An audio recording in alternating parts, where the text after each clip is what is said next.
जून 2018 की बात है। दिन के करीब 11 बज रहे थे।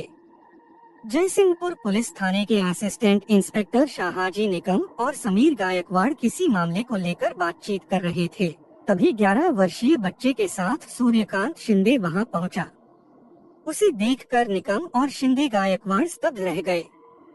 उसकी घायलावस्था और कपड़ों पर लगा खून किसी बड़ी वारदात की तरफ इशारा कर रहा था। दोनों पुलिस अधिकारी सूर्यकांत शिंदे को अच्छी तरह से जानते पहचानते थे। इससे पहले कि वे सूर्यकांत शिंदे से कुछ पूछते, उसने पुलिस अधिकारियों को जो बताया, उसे सुनकर वे चौंक गए। मामला काफी गंभीर और सनसनीखेज था। असिस्टेंट इंस्पेक्टर शाहाजी निकम और समीर गायकवाड़ ने सूर्यकांत शिंदे को तुरंत अपनी हिरासत में लेकर उसे उपचार के लिए जिला अस्पताल भेज दिया। फिर मामले की जानकारी अपने वरिष्ठ अधिकारियों के साथ साथ पुलिस कंट्रोल रूम को भी दे दिया। इसके बाद वह बिना कोई देर किए पुलिस टीम लेकर घटनास्थल के लिए रवाना हो गए। मामला एक प्रतिष्ठित सामाजिक संस्था की महिला कार्यकर्ता की हत्या का था। इससे पहले कि घटनास्थल पर पुलिस टीम पहुंच पाती, हत्या की खबर जंगल की आग की तरह पूरे गांव और इलाके में फैल चुकी थी, जिससे घटनास्थल पर काफी भीड़ एकत्र हो गई थी। असिस्टेंट इंस्पेक्टर शाहाजी निकम ने पहले मौके पर जाकर घटनास्थल का मुआयना किया। अभी वह लोगों से पूछताछ कर ही रहे थे कि खबर पाकर कोल्हापुर के एसएसपी कृष्णांत पिंगले भी वहां पहुंच गए। उनके साथ फोरेंसिक टीम भी आई थी। पुलिस अधिकारियों ने जब घटनास्थल का निरीक्षण किया तो वहां दिल दहला देने वाला मंजर मिला। किचन में एक महिला का शव पड़ा हुआ था।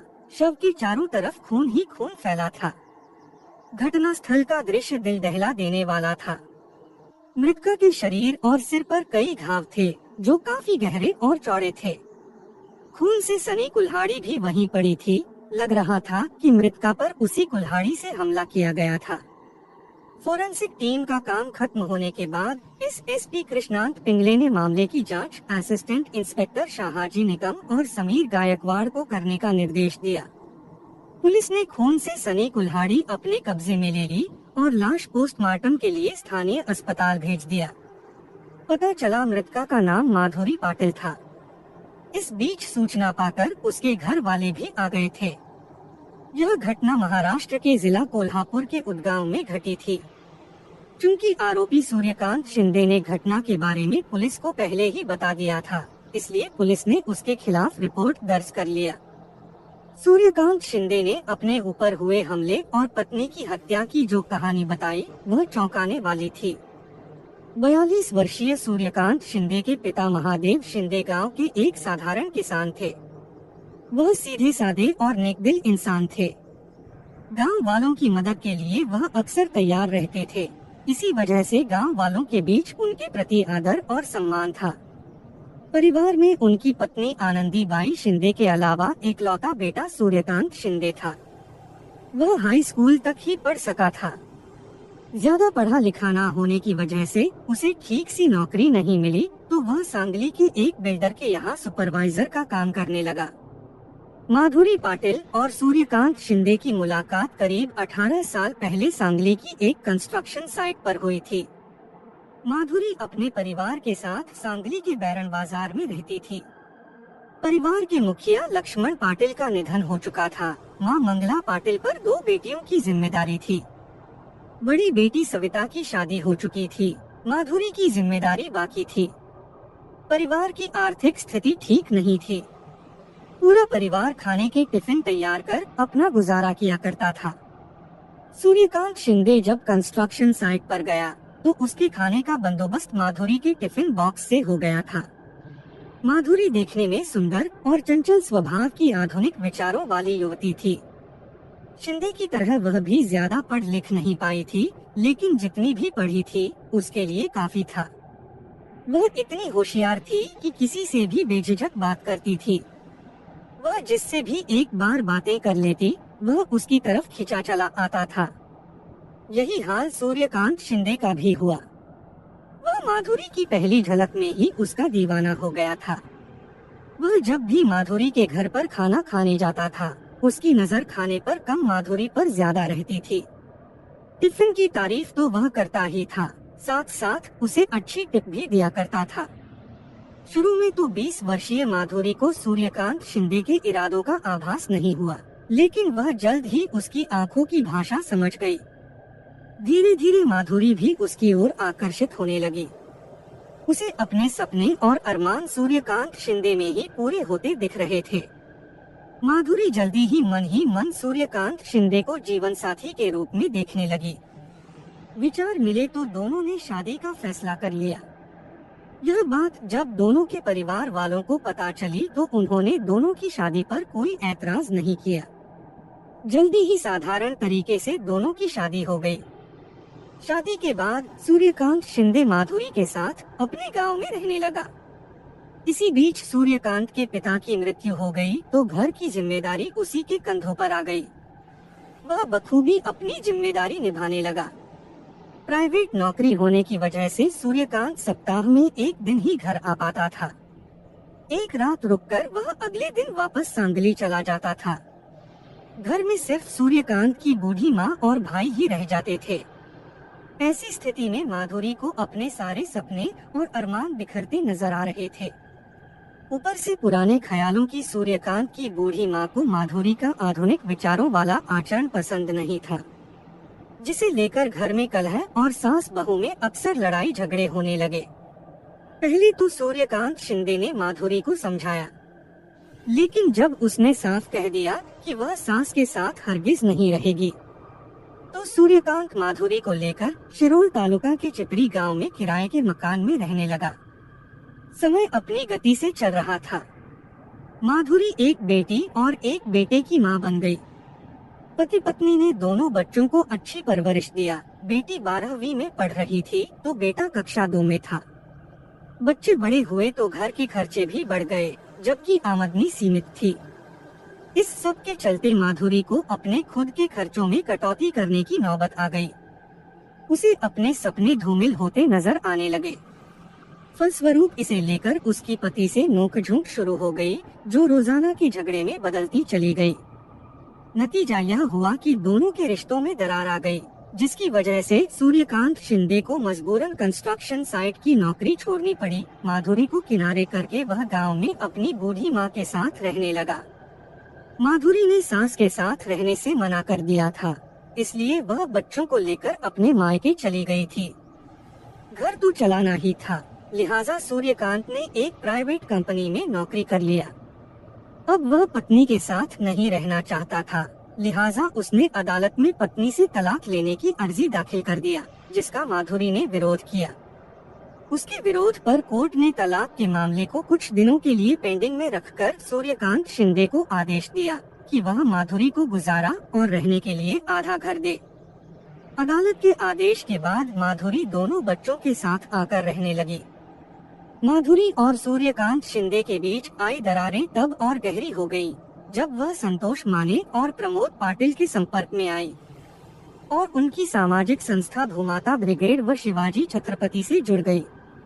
प्रमोद पाटिल इस संस्था का संस्थापक और संतोष माने सक्रिय कार्यकर्ता था। एक तरह से संतोष माने प्रमोद पाटिल का दायां हाथ था।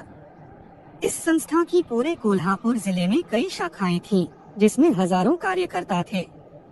यह संस्था गरीब लाचार महिलाओं की सहायता करती थी। साथ ही तमाम तरह के कार्यक्रमों का आयोजन और प्रोत्साहन वाले काम भी करती थी। संतोष माने ने माधुरी को करीब लाने के लिए उसके दिल में समाज सेवा का बीज बो दिया था। दरअसल माधुरी सुंदर और स्मार्ट थी।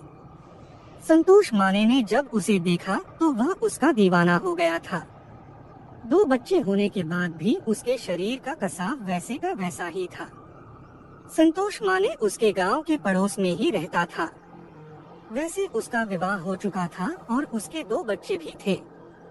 फिर भी जब से उसने माधुरी को देखा था, वह उसी के बारे में सोचता रहता था। बहाने से उसने माधुरी के घर भी आना जाना शुरू कर दिया। गांव का पड़ोसी और एक प्रतिष्ठित सामाजिक संस्था का सदस्य होने के कारण माधुरी उसकी इज्जत करती थी।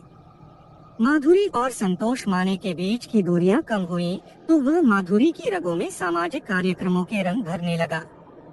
पहले तो माधुरी ने इसमें कोई दिलचस्पी नहीं दिखाई, लेकिन संतोष के काफी जोर देने पर वह संस्था के सामाजिक कार्यों में शरीक होने के लिए तैयार हो गई।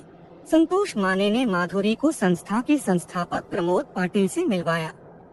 प्रमोद पाटिल ने माधुरी की दिलचस्पी देखकर उसी संस्था का जिला उपाध्यक्ष नियुक्त कर दिया। संस्था के सामाजिक कार्यों का दायरा बड़ा होने के नाते अब उसे संस्था के हर छोटे बड़े कार्यक्रमों और मीटिंगों में जाना पड़ता था।